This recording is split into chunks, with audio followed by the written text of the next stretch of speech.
The clown. तो movie की शुरुआत में हम मैग नाम की एक औरत को देखते हैं जो अपने पति केंट और बेटे जैक के साथ खुशी से रह रही होती है। आज जैक का बर्थडे होता है और मैग उसी की तैयारी में लगी होती है, जिसके कुछ देर बाद उन्हें पता चलता है कि पार्टी में जो क्लाउन आने वाला था वो अब नहीं आएगा, जिससे सभी बच्चे काफी दुखी हो जाते हैं। तभी मैग तुरंत केंट को कॉल करती है और बताती है कि आज पार्टी में क्लाउन नहीं आने वाला। केंट एक प्रॉपर्टी डीलर होता है जो इन दिनों जिस प्रॉपर्टी को बेचने में लगा होता है उसमें कई सारे क्लाउन की कॉस्ट्यूम्स रखी होती हैं। उन्हें देखकर केंट के दिमाग में एक आइडिया आता है और वो खुद ही क्लाउन बनकर बच्चों को खुश करने का प्लान बनाता है। केंट बहुत सी क्लाउन कॉस्ट्यूम्स को देखता है पर उसे एक भी कॉस्ट्यूम पसंद नहीं आती। काफी ढूंढने के बाद उसे एक बॉक्स दिखता है जिस पर केसी लिखा हुआ था। उस बॉक्स में एक बेहतरीन क्लाउन की कॉस्ट्यूम होती है जो देखते ही उसे पसंद आ जाती है और वो उसे पहनकर पार्टी में चला जाता है।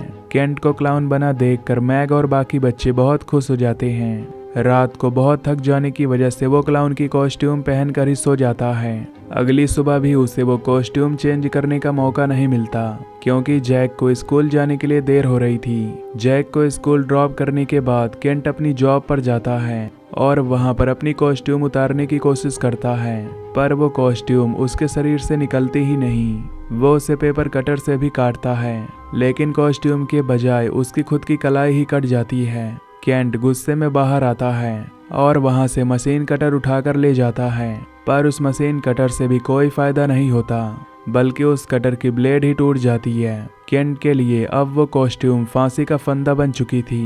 वो घर आकर सारी बात मैग को बताता है लेकिन मैग उसकी बातों पर हंसने लगती है। तभी मैग केंट को दूसरे कमरे में ले जाती है और वहां पर एक बड़े से वेपन से उसकी नाक पर लगी बॉल निकालने की कोशिश करती है पर बॉल के साथ साथ केंट की नाक की स्किन भी उतर आती है। बॉल पर लगा खून देखकर केंट का पेट डॉग तुरंत उस बॉल को खा जाता है। केंट की चीख सुनकर जैक भी वहां पर आ जाता है लेकिन मैग उसे तुरंत वहां से भेज देती है। केंट डॉक्टर के पास जाता है और अपनी नाक का ट्रीटमेंट करवाता है लेकिन क्लाउन की कॉस्ट्यूम अभी भी उस पर ही थी। रात को केंट जब घर आता है तो उसका पेट जोर से आवाज करता है जिसके बाद वो किचन में रखा सारा खाना खा जाता है। अगली सुबह मैग जब किचन में आती है तो पूरा किचन इस तरह से देखकर उसके होश उड़ जाते हैं क्योंकि एक आदमी के लिए इतना सारा खाना नामुमकिन था। केंट वापस उसी घर में आ जाता है जहां पर उसे वो क्लाउन की कॉस्ट्यूम मिली थी। वहां पहुंचकर केंट उस प्रॉपर्टी के ऑनर कार्लसन को कॉल करता है और उससे क्लाउन के कॉस्ट्यूम के बारे में पूछता है। कॉस्ट्यूम की बात सुनकर कार्लसन केंट से कहता है कि किसी भी हाल में उस बॉक्स के अंदर रखी कॉस्ट्यूम को हाथ मत लगाना, लेकिन केंट ने तो उसी कॉस्ट्यूम को पहन रखा था। सारी बात जानने के बाद कार्लसन उसे अपने घर पर बुलाता है जिसके कुछ देर बाद केंट उसके घर जाता है। कार्लसन उसे चाय पिलाता है और बताता है कि मार्टिन जो कि उसका भाई था उसके मरने के बाद से उस कॉस्ट्यूम को किसी ने नहीं खोला है। वो कॉस्ट्यूम नॉर्डिक रीजन की एक बहुत पुरानी कॉस्ट्यूम है जिसके अंदर हजारों रहस्य छुपे हुए हैं। कार्लसन केंट को एक किताब दिखाता है जिसमें क्लाउन का असली मतलब लिखा होता है। दरअसल उस किताब के हिसाब से क्लाउन एक बहुत ही खतरनाक डीमन हुआ करता था जो विंटर्स में 5 बच्चों को अपनी गुफा में ले जाकर मार दिया करता था और केंट ने जो कॉस्ट्यूम पहन रखी है वो भी उन्हीं पुरानी बातों से जुड़ी हुई है, जिसका मतलब ये है कि केंट भी कुछ समय बाद एक डीमन में कन्वर्ट हो जाएगा। कार्लसन की बातें सुनकर अचानक केंट बेहोश होने लगता है। केंट को जब होश आता है तो वो पूरी तरह बंधा हुआ होता है और कार्लसन उसे मारने जा रहा होता है लेकिन केंट पूरा जोर लगाकर खुद को आजाद कर लेता है। कार्लसन का नाइफ केंट के कंधे में लग जाता है। कार्लसन और केंट के बीच में हाथापाई होती है और तभी कार्लसन केंट से कहता है कि ये कोई कॉस्ट्यूम नहीं है बल्कि एक डीमन की खाल है जिसे उसने अपने शरीर पर पहन रखा है। कार्लसन की बातों से केंट बहुत ज्यादा घबरा जाता है और उसे बांधकर अपने साथ मैग के पास ले जाता है। घर पहुंचकर केंट सारी बात मैग को बताता है लेकिन वहां पर मैग के कुछ रिलेटिव्स बैठे होते हैं जो केंट के इस बिहेवियर से काफी हैरान हो जाते हैं। केंट मैग को अपनी गाड़ी के पास लेकर आता है और बताता है कि ये आदमी उससे कह रहा था कि कुछ समय बाद वो भी एक डीमन में कन्वर्ट हो जाएगा।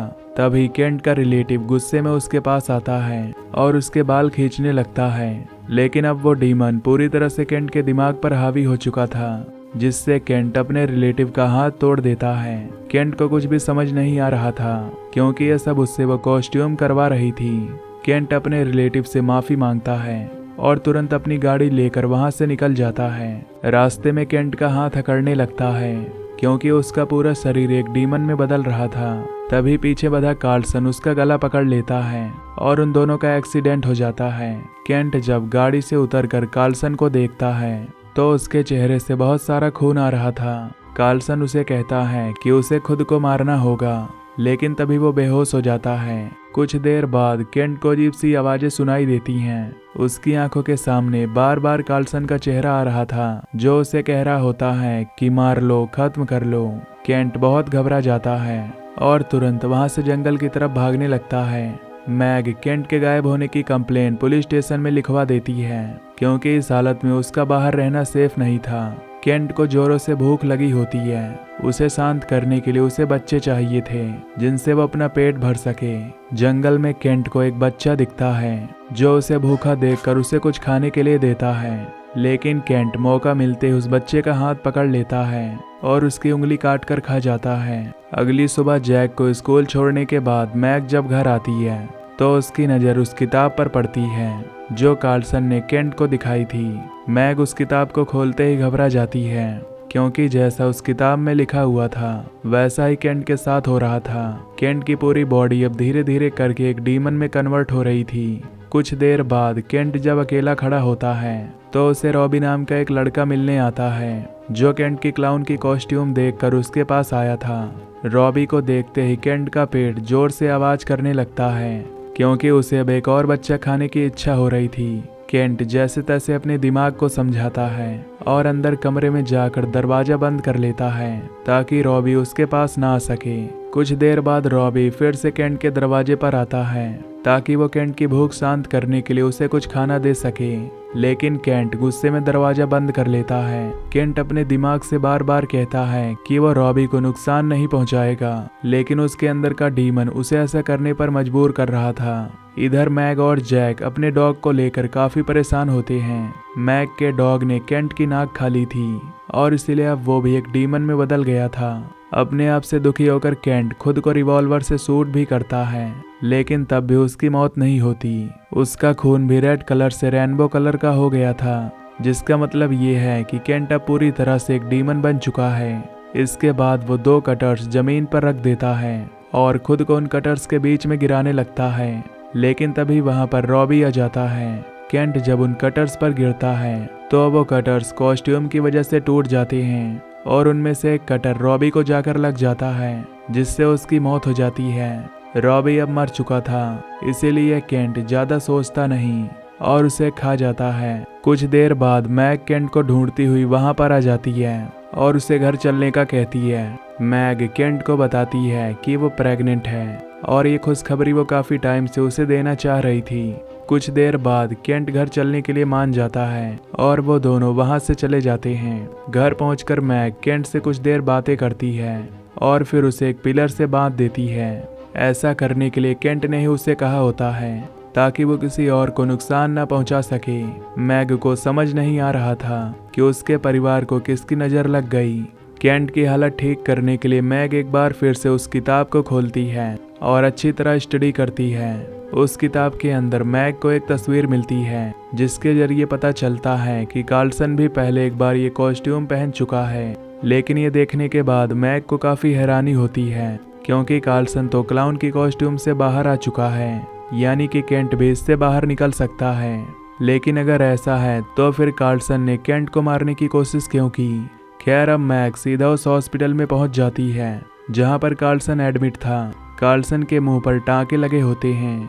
कार्लसन मैग से पूछता है कि केंट इस वक्त कहाँ है, लेकिन मैग उसे सच नहीं बताती और कहती है कि उसे नहीं पता। अब कार्लसन कहता है कि केंट पर बिल्कुल भरोसा मत करना और सिर्फ कार्लसन ही एक इंसान है जो केंट को ठीक कर सकता है। मैग उससे पूछती है कि तुमने वो कॉस्ट्यूम अपने शरीर से अलग कैसे की, जिस पर कार्लसन उसे सही से नहीं बताता, जिससे मैग नाराज होकर वहां से चली जाती है। कार्लसन के पास से कोई जवाब न मिलने पर मैग उसी घर में जाती है जहां पर केंट को वो कॉस्ट्यूम मिली थी। उस घर में एक पुराना कैमरा रखा होता है जिसकी सेव्ड रिकॉर्डिंग्स को देखकर मैग के होश उड़ जाते हैं, क्योंकि रिकॉर्डिंग को प्ले करने पर उसमें एक डॉक्टर होता है जो केंट जैसे एक डीमन को कुर्सी से बांधे हुए था। दरअसल ये कुर्सी से बंधा डीमन और कोई नहीं बल्कि कार्लसन ही था। जैक जब स्कूल में होता है तो कुछ बच्चे उसे तंग करने लगते हैं। उसके मुंह पर लाल पेस्ट लगा रहे होते हैं ताकि जैक भी अपने पिता जैसा एक क्लाउन दिखने लगे, जिनसे परेशान होकर जैक अपने घर भाग आता है। घर में मैग नहीं होती, इसलिए जैक को थोड़ी सी घबराहट होती है। केंट बेसमेंट से जैक को आवाज लगाता है और उसे अपने पास बुलाता है। जैक केंट को बताता है कि स्कूल में उसके एक दोस्त कोल्टन ने उसे परेशान किया और इसीलिए वो घर भाग आया। केंट जैक को बातों में उलझाकर वो बेड़ियाँ खुलवा लेता है, जिसके बाद वो उस बच्चे कोल्टन के घर जाता है। मैग को जब ये बात पता चलती है कि जैक स्कूल से घर आ गया है तो उसकी सांसें रुक जाती हैं, क्योंकि वो जानती थी कि केंट के अंदर के डीमन को बच्चे चाहिए और अगर उसने जैक को खा लिया तो मैग तो बिना मौत ही मर जाएगी। मैग फौरन घर आती है और जैक को सेफ देखकर चैन की सांस लेती है। इधर केंट कोल्टन के घर पहुंच जाता है और बिना हिचकिचाए उसे नोच नोच कर खा जाता है। रात के वक्त मैग को डॉग के गुर्राने की आवाज आती है। डॉग, जो कि अब डीमन है, वो मैग को कोई नुकसान पहुंचाए इससे पहले कार्लसन पीछे से आकर उसका गला काट देता है। इन सब से मैग और जैक बहुत घबरा जाते हैं, जिसके बाद कार्लसन शांति से बैठकर मैग को पूरी कहानी बताता है। कार्लसन का भाई मार्टिन एक डॉक्टर था जो टर्मिनल इलनेस से गुजर रहे बच्चों का इलाज करता था और कार्लसन उन्हीं क्लाउन कॉस्ट्यूम्स का बिजनेसमैन था। लेकिन एक बार किसी कारण से उसकी सारी कॉस्ट्यूम्स खराब हो गई। जब कार्लसन ने सभी कॉस्ट्यूम को देखा तो उसमें से एक कॉस्ट्यूम बिल्कुल सही थी, जबकि बाकी कॉस्ट्यूम्स पूरी तरह खराब हो चुकी थी।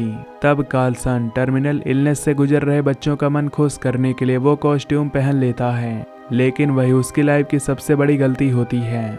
मार्टिन जब कार्लसन के शरीर में आते चेंजेस को नोटिस करता है तो उसे ठीक करने के लिए अपने 5 पेशेंट्स उस डीमन के हवाले कर देता है, क्योंकि इस डीमन को शांत करने का और कोई रास्ता नहीं था। कार्लसन मैग से कहता है कि अगर वो चाहती है कि और बच्चे न मारे जाएं, तो उसे केंट को मारना होगा। मैग को न चाहते हुए भी ये बात माननी पड़ती है, जिसके बाद जैक उन दोनों को बताता है कि केंट कुछ देर पहले कोल्टन के घर गया था। ये सुनते ही दोनों काफी परेशान हो जाते हैं, क्योंकि कोल्टन की जान खतरे में है। मैग जैक को उसके नाना के यहाँ पर छोड़ देती है ताकि वो सेफ रहे। फिर वो दोनों कोल्टन के घर जाने के लिए निकल जाते हैं। कोल्टन की इतनी बुरी लाश देखकर मैग को बहुत डर लगने लगता है। कार्लसन और मैग को किसी भी तरह केंट तक पहुंचना था, क्योंकि उस डीमन ने अब पूरी तरह से केंट को काबू कर लिया था। मैग अपना दिमाग लगाती है कि केंट इस समय प्ले स्टेशन में होगा, क्योंकि वहां पर बहुत सारे बच्चे खेला करते हैं जिन्हें केंट आराम से अपना शिकार बना सकता है। लेकिन जब तक मैग उस प्ले स्टेशन में पहुंचती तब तक केंट वहां पर एक बच्चे को मार चुका होता है। उस बच्चे का बहता हुआ खून एक टॉय टनल से बाहर आता है, जिसे देखकर पूरे प्ले स्टेशन में अफरा तफरी मच जाती है। मैग और कार्लसन खून की बूंदों को देखते हुए केंट तक पहुंच जाते हैं। केंट की हालत देखकर मैग की आंखों में आंसू आ जाते हैं, लेकिन कार्लसन केंट के जाल में नहीं फंसता। वो केंट पर हमला करता है, लेकिन केंट उसे देख लेता है और उसे नीचे गिरा देता है, पर वो उसे मारता इससे पहले ही मैग उसे रोक लेती है। मैग केंट को बहुत समझाती है कि वो सिर्फ उसकी मदद कर रहे हैं, लेकिन उस डीमन को तो अब बस एक और बच्चा चाहिए होता है। केंट मैग से कहता है कि तुम मेरे लिए एक बच्चा और लेकर आओ, नहीं तो मैं जैक को खा जाऊंगा। और इसके बाद केंट वहां से भाग जाता है। केंट की बातें सुनने के बाद मैग का दिमाग काम करना बंद कर देता है, क्योंकि केंट की नज़र अब जैक पर है। ज्यादा चोट लगने की वजह से कार्लसन एक बार फिर से बेहोश हो जाता है, लेकिन मैग को अभी सिर्फ जैक की चिंता हो रही होती है। मैग जब बाहर आती है तो उसे एक बच्चा अकेला खड़ा दिखता है जो अपनी माँ को ढूंढ रहा होता है। मैग उस बच्चे को उस डीमन के हवाले करने का सोचती है, लेकिन तब तक उस बच्चे की माँ वहां आ जाती है। मैग किसी भी हाल में जैक की जान बचाना चाहती थी और इसके लिए वो किसी भी हद तक जा सकती थी।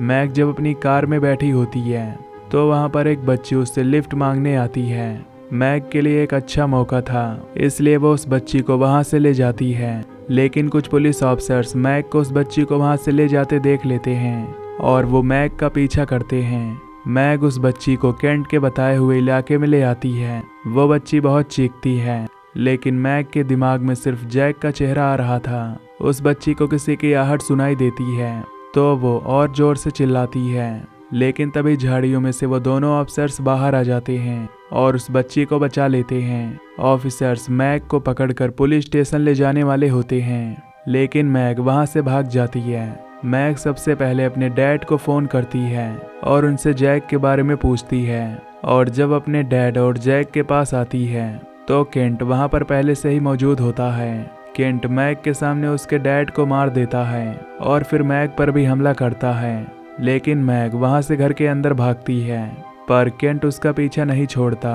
केंट मैग और उसके पेट में पल रहे बच्चे को मारने जाता है, लेकिन तभी उसकी नज़र जैक पर पड़ जाती है। केंट अब मैग को छोड़कर जैक का पीछा करने लगता है। केंट जैक तक पहुंचे इससे पहले मैग उसके गले में एक जंजीर फंसा देती है और जंजीर का दूसरा सिरा एक पिलर से बांध देती है। मैग से अब और बर्दाश्त नहीं हो रहा था, इसलिए वो एक बड़ा सा हैमर लेती है और केंट को मारने लगती है। पर तभी वो डीमन मैग को इमोशनल करते हुए कहता है कि मुझे मदद चाहिए, मेरी मदद करो। उसकी बातें सुनने के बाद मैग उसे नहीं मारती और जैक से वो किताब लाने के लिए कहती है ताकि वो केंट को बचा सके, लेकिन जैक मैग से कहता है कि ये डैड नहीं है। और तभी वो डीमन फिर से हमला करने की कोशिश करता है, लेकिन जंजीर की वजह से वो ऐसा नहीं कर पाता। मैग अब उसकी एक भी नहीं सुनती और उसे हैमर से उड़ा देती है, लेकिन वो डीमन उससे भी पूरी तरह नहीं मरता, इसलिए मैग उसका गला काट देती है, जिससे फाइनली उस डीमन की वहीं पर मौत हो जाती है। जिसके बाद हम पुलिस को देखते हैं जो सारे एविडेंस को अपने पास रख लेती है, जिसके साथ ये मूवी यहीं पर एंड हो जाती है। तो मैं मिलूंगा आपसे नेक्स्ट वीडियो में। Till then take care, love you, bye bye.